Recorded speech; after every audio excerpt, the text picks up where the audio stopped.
Въпросът е регулациите да са умни.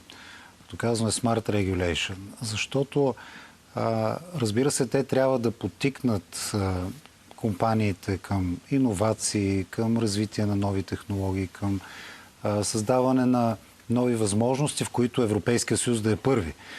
Това беше част от причините за всички тези решения, свързани с зелената сделка, най-общо, както е позната в България, което е поредица от регулации, които целяха да направят така, че Европейския съюз да бъде водещ в индустриите на бъдещето.